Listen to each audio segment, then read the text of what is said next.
Good afternoon, everyone. The Standing Committee on Heritage, Infrastructure and Cultural Policy will now come to order.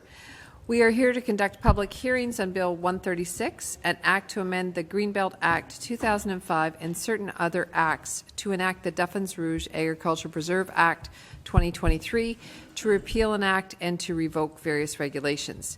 We are joined by the staff from Legislative Research, Hansard, and Broadcast and Recording.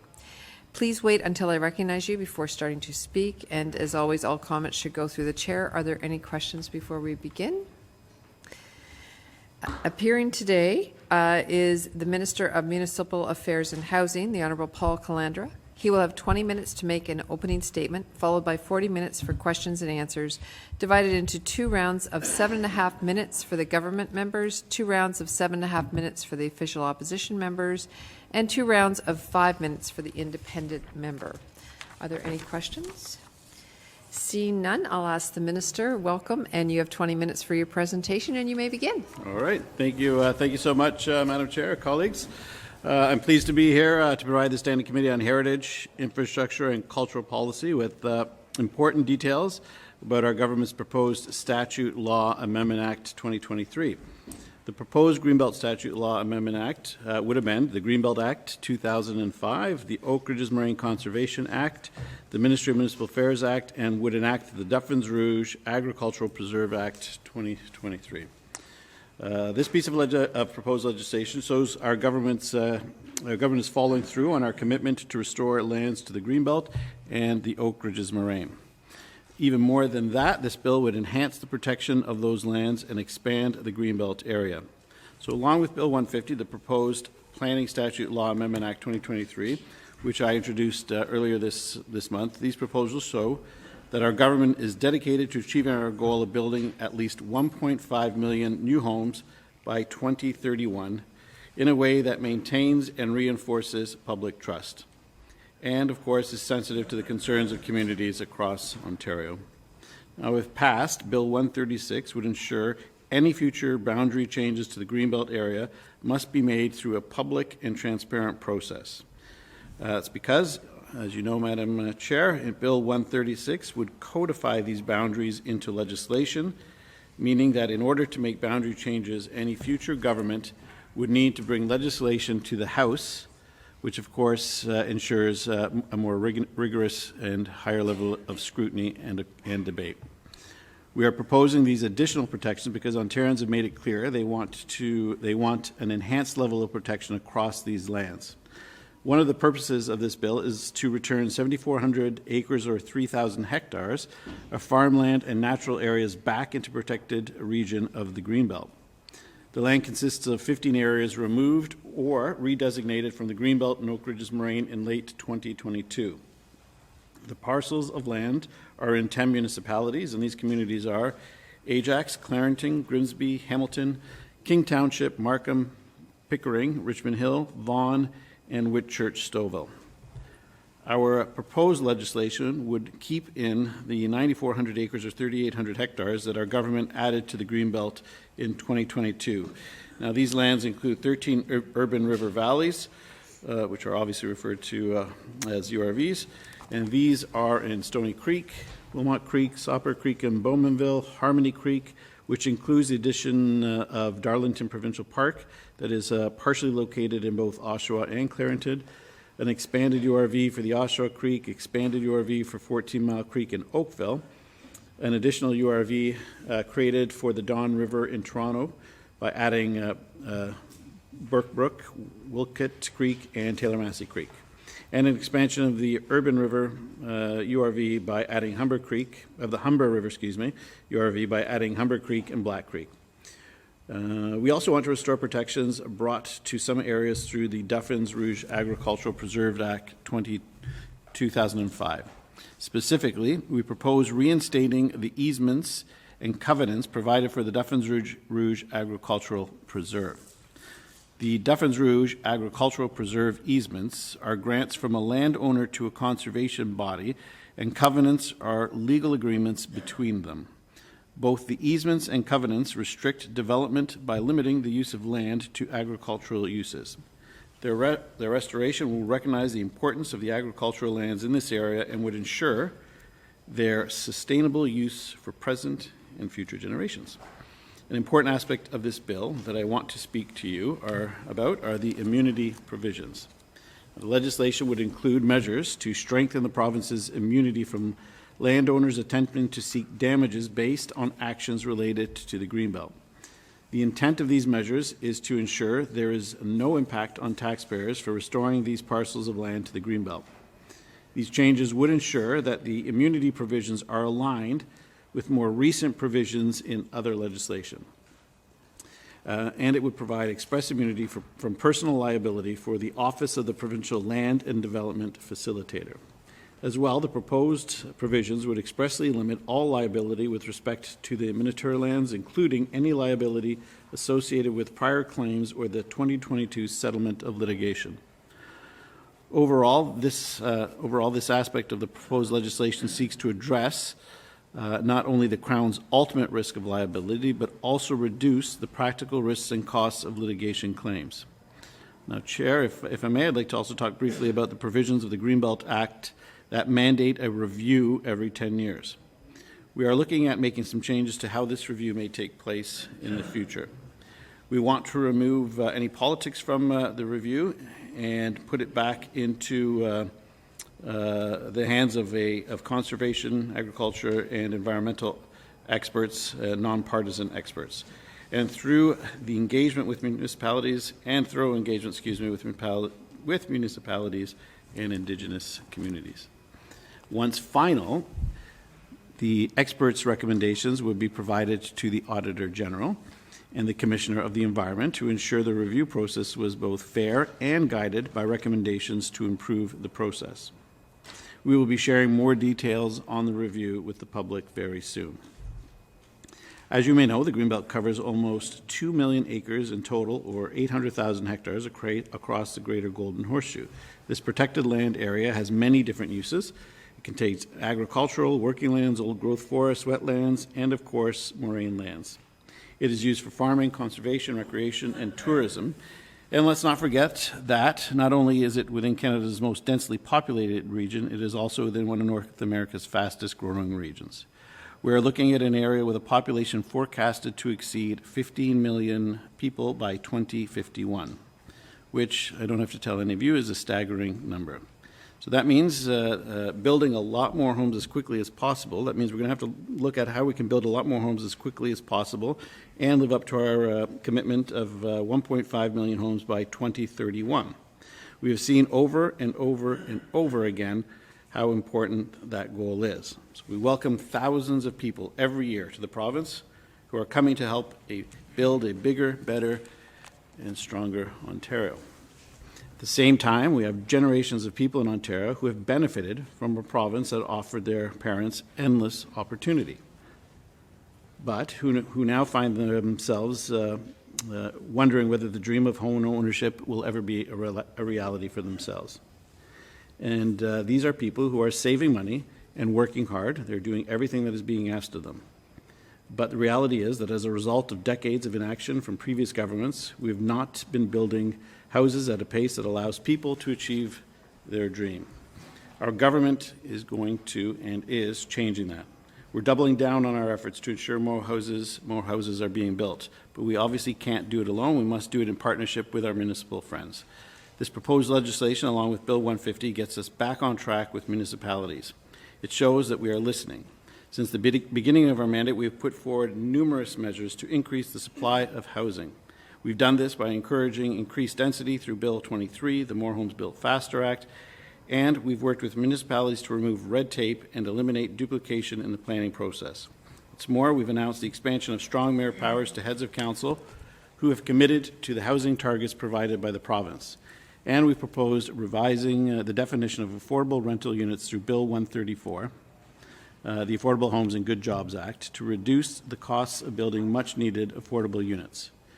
To further incentivize municipalities to build more housing, we've introduced municipal housing targets coupled with the new Building Faster Fund, because we know we need to prepare for the coming population growth.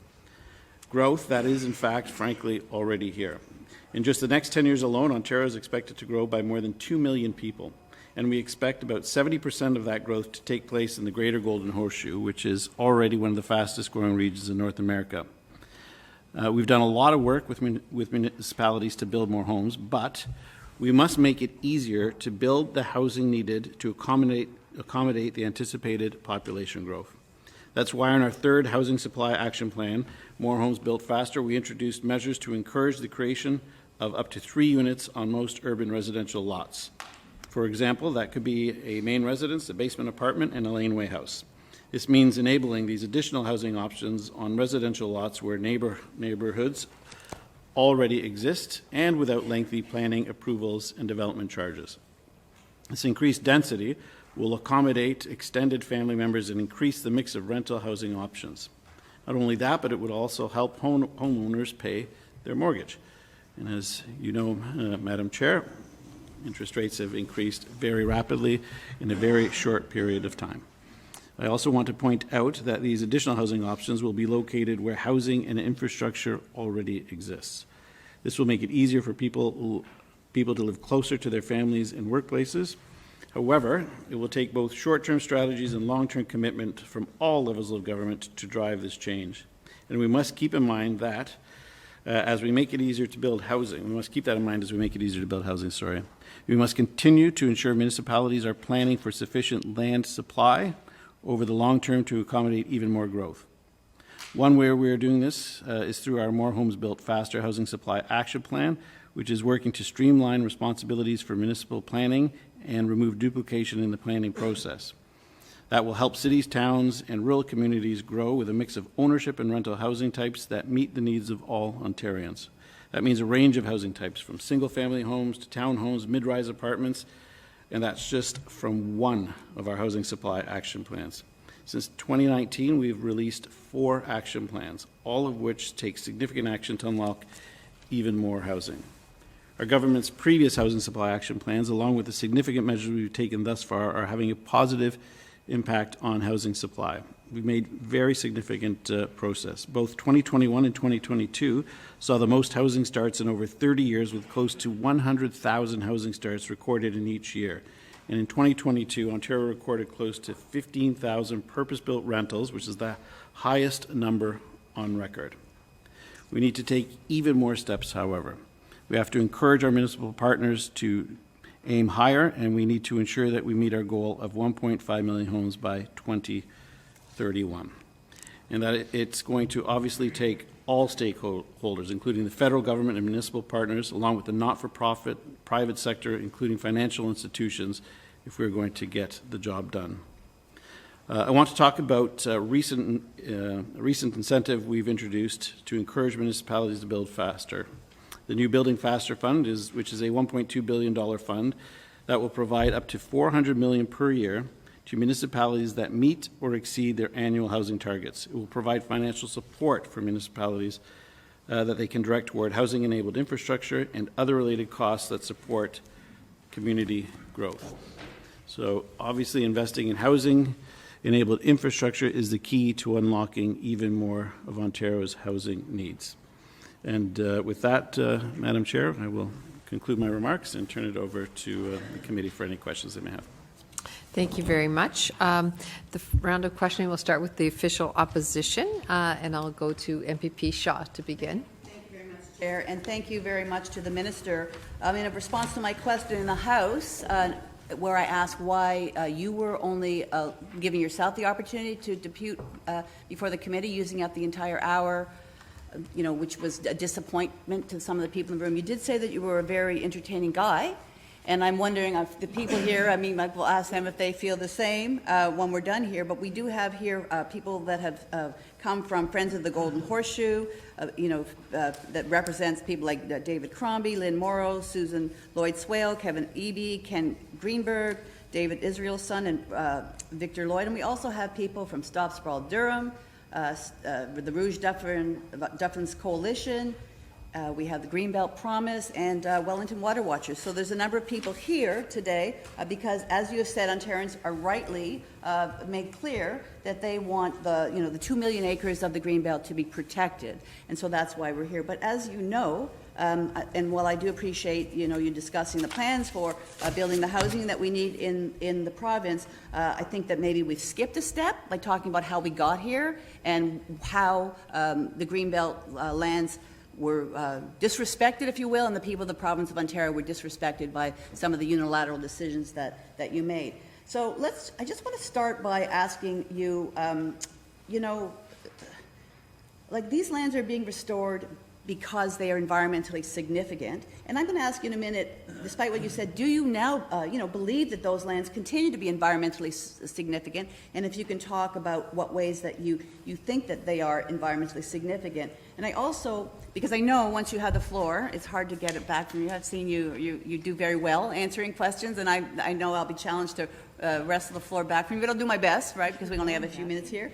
And so what I want to do is ask you also, we got here because of an Auditor General's report, the Integrity Commissioner report, that showed that the preferential treatment was given to developers, that the issuing of MZOs, which you've said you're going to review a significant amount of them, were not done properly. We are now facing an RCMP investigation. And so I think, skipping the part of how we got here was important for me to fill in. So my two questions. One is, given how you are repealing this and rolling this back, do you now believe that the Greenbelt lands are environmentally significant and important for Ontario, and as you promised, you will continue to protect them in perpetuity? One. And the second question is, given that the RCMP investigation is unfolding, do you think that there's going to be anything revealed in that RCMP investigation that we should have known before this bill was prepared, and that may be something that's significant to the changes that you are making in this bill? Yeah, well, look, I'll take your second one first. I don't know. The RCMP will conduct their investigation in the fashion that they feel, and they'll report when they have an opportunity to do so. With respect to the importance of the Greenbelt lands, look, I know how important the lands are. I was here as a political staffer back in 2002 when the then Conservative government contemplated the protection of the Oak Ridges Moraine and brought forward the Oak Ridges Moraine Land Planning Act. I played a role in helping develop that piece of legislation back then, and also the legislation that led to the Duffins Rouge Agricultural Preserve. In fact, my family back in 2004 was probably one of the first families to put a conservation easement across our farmlands in Stouffville, across 60-acre farmland in Stouffville, an area that is now surrounded by housing. That land was conservation easement in favor of the Oak Ridges Moraine Land Trust was put over those lands and preserved. So I think I understand how important those lands are, and the Greenbelt lands remain. That is why, of course, when we initially made this, contemplated some of these changes, we also added lands to the Greenbelt. Not only does the original legislation contemplate a one-for-one, we went above and beyond the one-for-one. But I also take a look at some of the things, and I think I've been pretty clear about this in the House. We made a public policy decision that wasn't supported by people, but on lands that were, some of the rationale, on lands that have the ability or had the ability to be serviced, it was a decision presumably made to allow those lands to be, housing to be built on those lands. I also take a look at it in a different fashion as well. I look at where people are coming. And I don't look at just infrastructure on the basis of what is under the ground. I look at it on the basis of what is allowed in a community and what a community needs.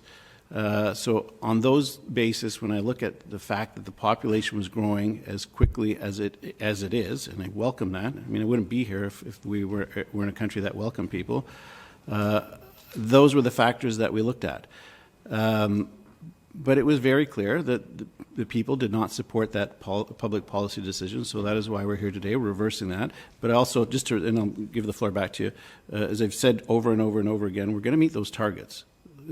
Come hell or high water, we're building 1.5 million within the existing urban boundaries, and municipalities are just going to have to step up to the plate and help us do it. Thank you, Minister. Yeah. High water might be the thing if we don't get a serious climate action plan in this province, but you served that one up. And our critic MPP Jessica Bell will be asking about the housing plan, but I want to go back, and I'm glad you brought up the Duffin Rouge Agricultural Preserve, because one of the things that you know, undoing what you've done here is right, and that's why we're here, and we support that. But, you know, there are some people that feel that while the bill is doing what's right, that it doesn't go far enough. In the submission from the Friends of the Golden Horseshoe, they're really concerned that you still have a provision in this bill to remove lands, like you've retained that provision. They're also quite concerned, I have a media release here from the folks, as I said, from the Stop Sprawl group, that they're really quite concerned that the Duffin Rouge Agricultural Preserve had 4 layers of protection, right? So it had 4 layers of protection. And in many ways, what is strange, if you ask me, is that we are here with a bill before us that is, you know, repairing the fact that you removed all of those statutory protections with this bill. So you will understand that people are concerned and rightfully suspicious that you won't have another bill that would remove those. And so my question very specifically when it comes to the DRAP, you've only restored 2 of those easements, two are not being restored. And that you talked, what I sounded like you were talking about swaps. So I think people are very concerned that you still have the ability to swap land in and out. So can you assure people that you won't be doing that? And in fact, you know, Section 12.2 of the Act, we should repeal that so that you can confidently let people know that you will not be messing around in the DRAP again. I apologize that I didn't give you time to answer, but, you know, I timed it wrong. Yeah. I think so. There you go. Okay, thank you. There is another round coming. So MPP McMahon, you can go ahead with 5 minutes, please. Yeah, and I won't be doing that because I have 5 minutes. So we're just going to be speed questioning and answering. We're in a housing crisis. Get that. Want shovels in the ground as quickly as you do. Why 3 units? Why not 4 units? I'm consulting with our municipal partners on 4 units. I think we made that pretty clear with the Housing Supply Action Plan. And we're here today in part because many people have said that we haven't consulted enough, so we're going to do that. How long will that take? We had a housing forum just this week. We're combining all of that information from our partners, and we're moving as quickly as we possibly can. Because Toronto's already done it. Yeah. So why not just roll that out? Well, you raise a good point, right? There are a number of municipalities that have already done it, right? So there's nothing stopping our municipal partners from moving ahead and doing this right now. Right, so but we could lead. I think you've answered the question. Yeah, I just think it's up to the province to lead. But well, but we're here today because you're suggesting that we led too fast, too hard, and too fast. Well, not in the right area, but okay. So we're in a housing crisis. We both agree on that. Yep. So areas to build. Like, let's just see if we're still in agreement. So backyards and laneways. Yep. That's good with you for building houses. Housing, yeah, great. Main streets, avenues. Looking at upzoning as of right. Yeah, great. Transit hubs. Yeah, Clearly. right. Yellow belt, getting into the yellow belt a little bit. So why would you come up with this preposterous idea to build in the Greenbelt? Well, I think you just answered it there, right? We're expecting to have millions of people come to the province, and you look in areas where there's not only infrastructure under the ground. I guess I know in the city of Toronto, you look at it, what's under the ground and what services are available. Take a look at us in Stouffville, right? You want to build homes where there is a community center. You want to build it where there's a brand new high school. You want to build it near jobs. We don't have a TTC bus coming down our main street in Stouffville. We have 2 buses in the morning that my daughters get on to get to school, 2 buses in the afternoon that they get on to get back home, and that's it. And otherwise, it's taxi dad and taxi mom all over the place. And the same is for new people who come here. So whilst I appreciate how Toronto councillors, former councillors or Toronto members or members who are urban have a different sense of how things are because of your reality and the investments that you've made. In other parts, you need both infrastructure for, as I said, jobs, education, transportation, but you also need services that the newcomers can relate to. My parents moved to the Danforth because there was a lot of Italian-speaking people in the 50s and the 60s. You can't put people in areas where they're not. So its infrastructure is not just what's under, it's what's on top. And that is why the decision was made at that time. But obviously it was a public policy decision that people did not support, and that's why you move it back and you go ahead and do it and go forward. You're forgetting I'm a small town girl from Collingwood. I know. So I got both so you experiences. You get it more than anybody else at home. Any regrets? Any regrets? Any regrets in what sense? That we're here, that we're reversing this. We didn't have to do it in the first place. Look, that's what we do, right? This is what a legislature does. We brought forward a public policy decision. We're focused on building 1.5 million homes. The people have decided against that decision, and we're bringing it back. So I don't have any regrets at all, no. It's just, It's, you in know, fact, just the opposite. I would say just the opposite. The bill before you will bring forward a level of protection on the Greenbelt that has actually never existed ever before. So do I regret that? No. well, we could have done that, in my opinion, without the scene of a whole year But wasted. we didn't, did we, though? Right? And but Nobody you did. could have, But nobody because did, you're in right? power, and Exactly. that instead of having people spend all their time at rallies and protests, and all their spare time fighting, crusading, walks and talks, to crusade for these precious wetlands and forests and farmlands, and we didn't have to be here had we done it right in the first spot. 40 seconds. There was, many governments had a long period of time in order to bring the types of protections that we are bringing here, and they never did it. So you asked me, do I regret? No, I don't regret the bill that we brought forward. I think it provides exceptional protections to the Greenbelt lands, and I think government legislatures on both sides working exactly as people would expect it to do. That people protest is not, that's part of democracy. They should be protesting if they don't like something that we've done. You should be asking questions, and we should be here making a public policy decision that is in the best interest of the people. And I think we are doing that. So do I regret that democracy worked the way it's supposed to? No, not for a second. Thank you very much. Going to the government side for 7.5 minutes. MPP Sabawi, please start. Thank you very much, Madam Speaker, and thanks for the Minister for bringing the point of view and this very informative speech for all of us about the motivation around trying to build 1.5 million homes and all the aspect of that. Our government is delivering in our promise to restore, grow, and enhance protection for the Greenbelt. At the same time, the need to build at least 1.5 million homes is greater than ever. Last year, our population reached an historic 15 million, and recent projections show that we are going to add additional 4 million people will call Ontario home by 2031 at minimum.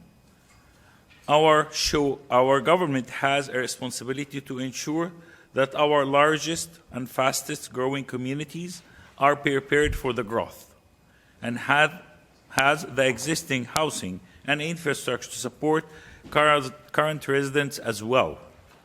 Minister, can you expand on how our government plans to balance our critical need for more homes while simultaneously fostering the restoration, growth, and protection of the Greenbelt? And I have to put a note here that I really like in your notes about comparing the needs from rural and urban areas. There's very, very far point of view between rural residents and urban residents, where urban residents look to Greenbelt as a lung for their city. They need more oxygen, they need green space, while rurals need services, they need arteries, they need to have the services which help them to make their life easy. Thank you.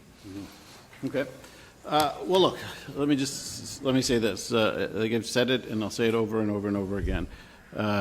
We're going to build the 1.5 million. It is what it is, all right? And that means that our partners are going to have to do it within the existing urban boundaries. You come from a city that just, I think yesterday, turned down 632 units on a parking lot by a GO train station, right? So when I hear this, look, and the same thing is happening in Markham, right? You're talking about thousands of units that are proposed right next to a newer, refurbished GO train station that have not been approved and are no closer to being approved today than they were a few years ago. We have communities, as MPP McMahon has talked about, that are not as excited about 4 units on a lot. We have some that resist 3. Again, you come from a community that was prepared to turn around federal housing dollars, because you were opposed, your council was opposed to a certain number of units on each lot. So there's a lot to do here, right? There is a lot to do. So what have we done? We've brought the protections back, and those protections on the Greenbelt are in legislation. It's never happened before, and that will be the case going forward if this bill is approved. Ms. Shaw talked about the differences in the Duffins Rouge Agricultural Preserve in this bill as proposed to what was there before. The changes only reflect the fact that this legislation makes the other two easements that you were talking about, the other two parts, redundant. They're not required. So you wouldn't put on two redundancies when the bill actually covers that in the first place. But the big thing here is you got to build the homes. And I've heard any number of reasons why we can't build houses, and I've gone to a number of municipalities. Everybody wants to build it, just not there. They want transit, but they don't want houses here. They want a long-term care home in Port Hope, just not there. So that has to stop. We've got thousands of people who need homes. Thousands. We are welcoming, and we need. Let this not be a thing. Sorry, you touched a nerve with me on this, right? Because we have people sitting in shelters right now who we invited to this country. We invited them to come here. And you know what will happen? What we're seeing in the newspaper just the other day. People are starting to blame immigrants for the housing crisis. That's what's going to happen unless we meet our goals. And let me tell you something, and you will know as well, we need these people. We need immigrants to come to this province, because without them, we are in a heck of a lot of trouble, right? But that's why my parents came, because they could have a home. There was 5 of them in a little dinky little home in downtown Toronto, close to Danforth Avenue, because my dad got off a train and he went and was a barber on the Danforth. And they would swap beds. One would work and the other one would come in when the other one was working. But you know what? They didn't mind, they didn't care, because they knew if they worked hard, they would have a home. And right now, people don't feel that they have that opportunity. So we are going to make sure that they do. But are there headwinds? 100%. Interest rates increasing the way they have in the short term that they have is a problem that we are going to try to have to overcome. Infrastructure in the ground is a huge problem that we're hearing from all of our municipal friends, that they need more housing enabling infrastructure, sewer and water. That is why we're going to bring forward a use it or lose it. That is why we're investing in infrastructure in the ground, so that we can go back to our municipal friends and say, we've given you the infrastructure and now we expect the homes to be built. Minute and 5 seconds. MPP Cole. Thank you, Chairman. Through you, Minister, thank you for being here. You talked about the review that's going to be undertaken every 10 years. Can you please talk a little bit about the underlying principles? Yeah, the principles will be based on the original principles of the Moraine, preservation of agriculture, protection of water and cultural heritage on the sites. That was the original principles with respect to even the consideration of the Oak Ridges Moraine Land Planning Act many years ago was about water, preservation of water, and that's where we were with the act initially brought in. It'll be focused on those areas, and we will bring outside experts in to ensure that we're able to accomplish that. All right, thank you, sir, for that answer. Thank you. Thank you very much. We'll now go to the official opposition, and MPP Shaw. Do you want to start off? Yep, thank you very much. Thank you, Minister. So, as I was saying before we ended the first round, that this proposed legislation allows for a process for removals from the Greenbelt land, and you can understand why people are rightfully concerned. You know, I mean, it used to be really that statues warranted some kind of, a level of respect in the province, but you removed them all with that previous bill that you're rolling back. But people are really concerned still. For example, the bill before us now about Rebuilding Ontario Place Act has given the MPP Sermon incredible powers to issue MZOs when it comes to Ontario Place, if it's not beyond that, and to bypass environmental assessments. So while you're righting a wrong here, there's still a healthy dose of suspicion that you, is it the tiger can't change its stripes, or the cheetah can't change their spots? I mean, that's what people are feeling, right? They've got an eye on you. So I want to make sure that we're asking you. Sorry, I didn't, I'm not trying to be disrespectful. I couldn't even get my thing right. But we're asking you, for example, you have an opportunity by amending subsection 12.2 to make sure that it says that you will not remove greenbelt lands, to reassure people that that you stand by your word when you say that you're going to give the greenbelt the greatest protections in the history of Ontario. Like, that's your opportunity to do that. So that's one question. Why would you not want to remove that section or amend that section? And then the second thing is, MPP Coe asked about the Greenbelt review, and my question is, you said what the purpose is, but really, will that Greenbelt review be in line with what you're saying and with this bill, and that the Greenbelt review will not in any way change the idea that we are going to protect greenbelt lands in perpetuity? Yeah, so on the second part first, the review would, as I said, would go to the Auditor General through to the Environment Commissioner to make sure that the original principles are being respected. So we'll allow those two officers to ensure that that happens. With respect to lands being removed from the Greenbelt, I mean, there is no current government can bind a future government from doing things, right? That's just the reality. Yep. Why do I not put that in legislation? Because it's unconstitutional and can't happen, and a future government can issue the notwithstanding clause and undo the legislation anyway. So it's a completely impractical, it's a talking point. It's not something that's effective, and I don't think we have,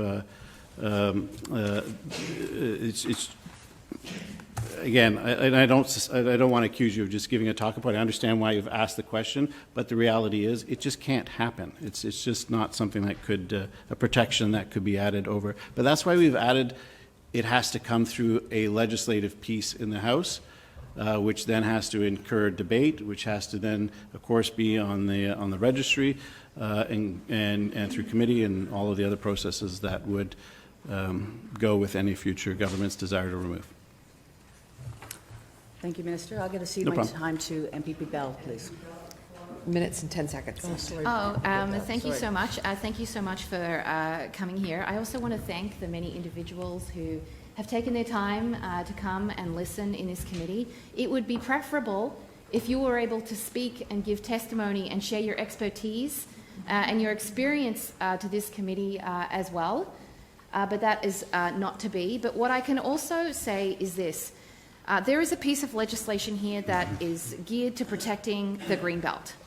But I also know that the Greenbelt is not going to be opened up, not just because of this legislation, but because people across Ontario have made it politically untenable to do so. And that is because of you. So thank you so much for being here. I'm the housing critic. My focus is on housing. We heard time and time again from this government that the reason why they were opening up the Greenbelt is because we need houses, houses, houses. Even though the government's own Housing Affordability Task Force was very clear, and they said that a shortage of land is not the cause of the housing crisis. Minister, do you agree with that statement? Is there land available for that? No, that the shortage of land is not the cause of the housing crisis. Do I agree with that statement? Yeah. No. Okay, because one of the No. challenges we have No. is that municipalities across Ontario have said that they can meet their housing targets by building If in they land. desire to meet it. That's the difference, right? If they desire to meet it. So it's wonderful to say that there's enough land. Is there enough land? Yes. But in Mississauga, there is land but no political will. In Markham, there is land but no political will. In parts of Toronto, there is land and no political will. You talk to me about people standing up for the Greenbelt. Where were those people when 17 times the previous government went in to open it up? There's a housing crisis right now because municipalities will not live up to the expectation of building 1.5 million homes. Not all of them. Some are doing their job remarkably well. They understand how important it is to do it. So is there enough land? If the municipal partners agree that they have to meet those targets, there's enough land. If they don't, then there's not. Thank you. My second question is this. There are many reasons why municipalities are having difficulty meeting their housing targets. We have heard from AMO that they are now short $9 billion over the next 9 years because this government made a decision to cut developer fees. And they're also telling us loudly and clearly that they are now short $500 million that should be going to affordable housing and shelters that they now simply don't have. And because of this difficulty, this shortage, they are having difficulty providing the infrastructure they need to service new homes. They have made a request very clearly again and again. They want this government to make municipalities whole so they can build and maintain the infrastructure that's needed for new homes. Can you commit to that? Look, as I've said all along, and as the Premier has said, we will ensure that municipalities have the resources that they need to get infrastructure in the ground. Most of my municipal partners, and I've met with AMO on two occasions at least so far, as a group and individually with a number of different mayors. And many of them are saying they are concerned by the definition of attainable as much as they were concerned about the definition of affordable housing. As you know, this House yesterday unanimously approved the definition of affordable housing. Not many municipalities have updated their financials to include our updated definition in what they consider their make whole. We will be bringing forward a definition of attainable housing very, very soon with respect to development charges, which will also have, I think, a very positive impact. No municipality has lost development charges because of the definition of attainable housing. They are budgeting a loss based on what they think the definition is. So, when it comes to... Minister, let's be clear. It's the loss in development fees is we're, because of housing. no, out of there's time, not a gang. loss. Out of time on this round. I apologize. There's not a loss. It's not just about affordable housing, the development fee Okay, reductions thank you are very It's much. not coming out of my Okay. time, is it? Yeah, and so MPP Okay, McMahon, thank it's you. around. I have precious time. And time is of the essence, right? Especially in a housing crisis, and it's been a year, a long year. And so in the housing crisis, when we could have all been laser focused on giving 200% to build those homes, how do you feel about wasting the year? I look and I see the highest level of housing starts, highest level of purpose-built rental, and I think to myself, you may call that a waste. I think that is exceptional progress. I think where we where time may have been wasted, when a year ago we asked the federal government to remove the HST from purpose-built rentals, and it took them a year to get that done. We asked for it a year ago. It's got done now, and we are starting to see massive construction on there. But even without that, highest starts in rentals in over 15 years. It might be in 30 years, if I'm not mistaken. Actually, it's ever. So- Excuse me, it's ever. The highest starts in purpose-built rental ever. The highest starts in new home construction in over 30 years. So So that's pretty good progress. You I know, think. we I'm pretty excited spoke that. about 4 units per property, upzoning the avenues as of right. Danforth, you speak about a lot, which is my neighborhood, and it's ridiculous. It's 2 stories, 3 stories, 4 stories along a subway corridor. So building that up, looking at provincially owned lands. You know, we had a Metrolinx site in 8 Dawes Road in my area that sold with no condition of affordable housing. That's another aspect, but parking lots. So looking at all these, you know, we talked about laneway suites and all kinds of ideas, co-ops.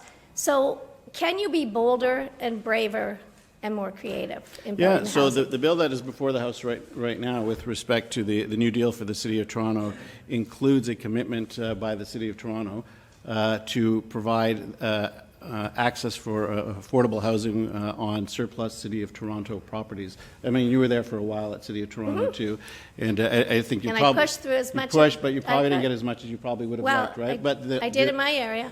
Wonderful, right? But there is so much more that can be done. That's why we put it right into the City of Toronto New Deal legislation, because we knew that there are surplus lands that should be made available. We're working with the City of Toronto. I think I said this in the previous one on the official plan bill. They've been a really good partner over the last little bit. They recognize that they weren't as ambitious as they should have been along transit-oriented community corridors. So we're taking the time working with them to ensure that we get the right amount of density so that they have a goal of not only meeting, but exceeding their target. And we're asking the same thing with all of those municipal partners who are getting massive investment in transit and transportation. Right, and We I want the think same they're thing. waiting for you to sign off on that PMTSA. And Actually, we're working with us on Okay. that, so. All right, because we want to see that. And my last question very quickly, and my colleague started it. So the Dufferin Rouge Agricultural Preserve has 4 layers of protection, but only 2 are proposed to be returned. Can you? 2 would speak be to- redundant because the legislation provides the extra layers that weren't there originally when it was contemplated. So 2 will become redundant. Okay, we're going to look into that. All right. And then the last thing that I get an extra question because you were quick on that. So lucky you, that's your reward. That's great. So you mentioned about removing politics from the process, which I think is great. I'm with you on that. And you mentioned about bringing in stakeholders to have the conversation, conservation authorities, which, we want to reinstate their power for sure, environmentalists, farmers, indigenous communities, local municipal leaders. Can you elaborate on that? Look, we'll have a whole host of subject matter experts who can review based on the principles that are there. We will submit those people to the Environmental Commissioner through the Auditor General to ensure that the process is fair, to ensure that it meets the goals as set up by the legislation back in 2005.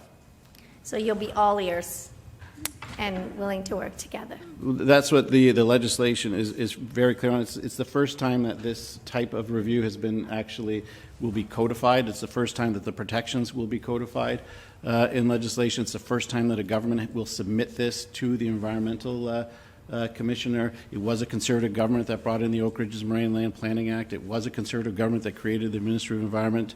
It was a is why I Conservative was so government shocked that that it brought in wasn't conservation respected. authorities. So we will continue. Yeah. We will continue to do what we have to do in order to ensure that we have protections, but not just protections, in people's backyards, but protections across the entirety of the Greenbelt, and that reflects what communities throughout the entirety of the Greenbelt will. It'd be very easy for a government to legislate I'm sorry, for we're out one of part time of the with city. this round. You can always And give not me, another. Thank you very legislate to much. give me more.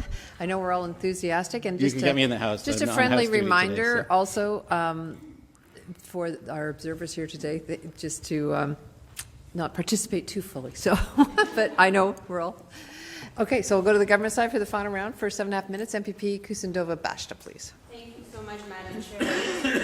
Stating for the record that actually the Liberal government has moved land out of the Greenbelt 17 times. I think that's really important for the public to understand that.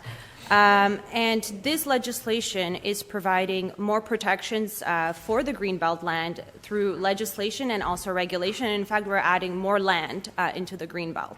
But I do want to speak up for the younger generation because, very respectfully, I couldn't help but notice that we don't have many members of the younger generation present here in the audience today. And, I was... when I was elected in 2018, yes, one Please, person. please. Yeah.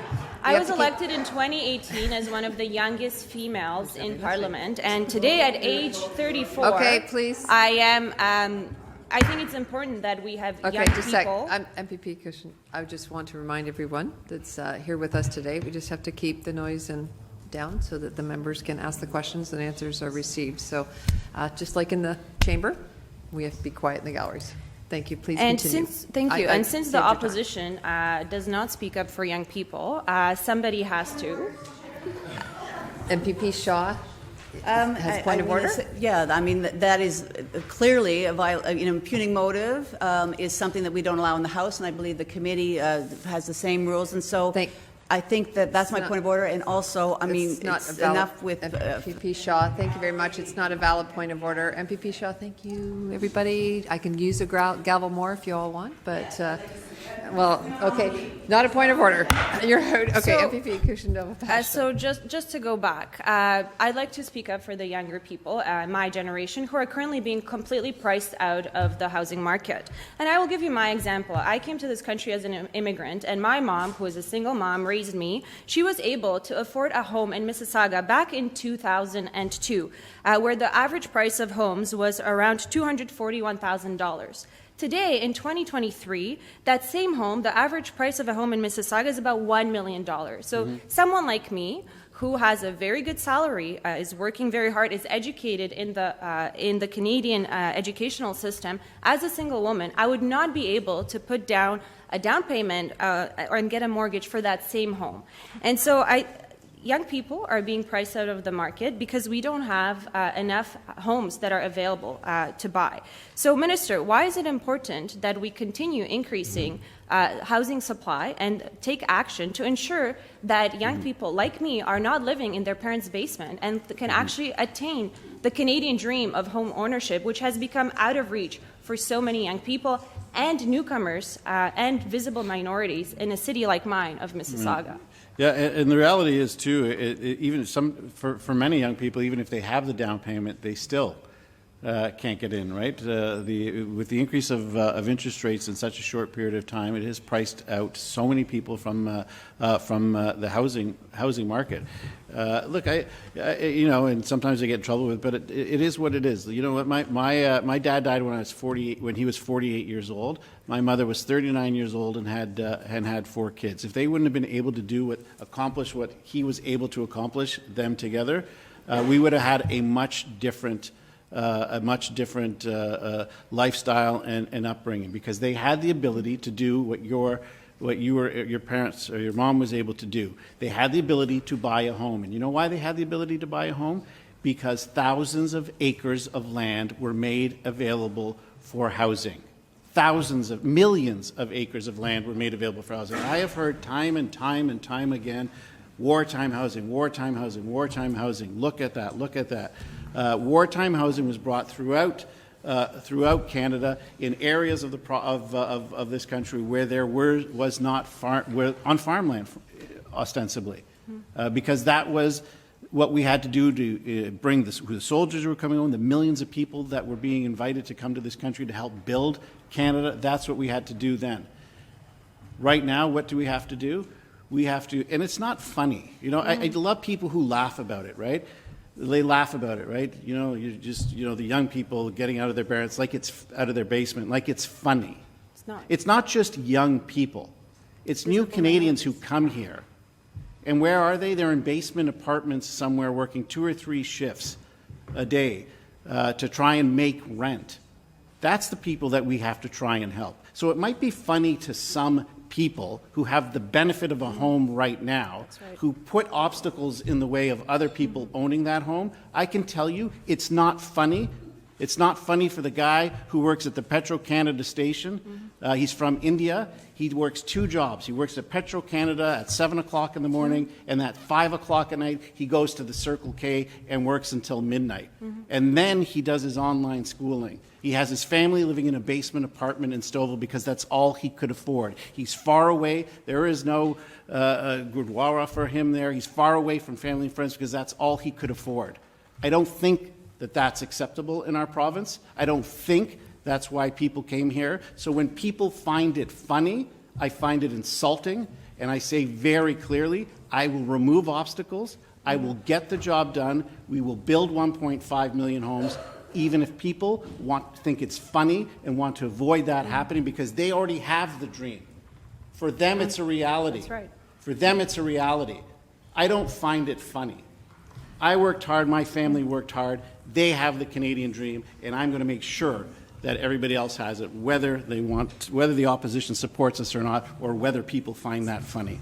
Thank you, Minister. In follow-up, in my city of Mississauga, our housing targets are 120,000 over the next 10 years. And it is unfortunate that due to the lack of leadership at the city of Mississauga currently, they have only approved about 9,600 housing starts since the summer of 2022. So if we do a simple math, we know that Mississauga is already behind in reaching the housing target starts. So can you tell us a little bit more how we will work with our municipal partners to ensure that they have the supports they need so that they can reach those housing target starts? Because if we don't, then more people like me and visible minorities and newcomers who are coming and settling in the region of Peel will be left without a home. Well, first of all, the cities like Mississauga they have to recognize the fact that we have to build density around those infrastructure investments that we're making. We don't have time to review obvious areas of construction, so they have to come to terms with that. If we are going to build within the urban boundary, then that means we are going up. That means density will be higher. That means we have to look at more units on existing parcels of land. And those are the obstacles that we're going to remove. And I will just conclude by saying this. 50 seconds, yep. I will conclude by saying this. We have a federal government right now that has made an investment in housing. And it's a welcome investment in housing. But it's a $15 billion investment to build 200,000 homes across the country. We heard earlier about $9 billion required for infrastructure in the province of Ontario that would build 1.5 million homes across all levels: market, rental, seniors, affordable, not-for-profit. That's the type of investments that we need to make, and that's what we're going to work on with our municipal partners. In those communities that are available to do it through the Building Faster Fund, there are some that are ready to go. And we will support them to do that. In the communities that need a little extra time, more investment in infrastructure, we're going to help them too, because we'll meet the goal. Thank you very much. We're out of time. Thank you, everyone. Thank you, Minister, for coming. I'd like to do a reminder that the deadline for filing written submissions and amendments to the bill is 5 p.m. today.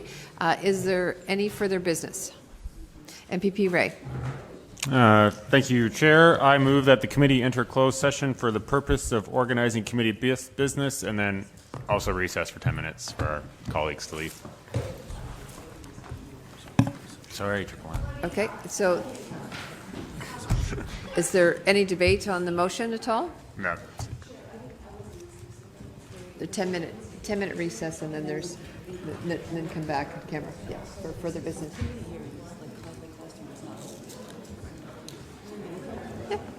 Okay, yes, you can, I'm sorry, yes. So there's going to be a 10-minute recess. There's no debate discussion besides the one I'm having behind here.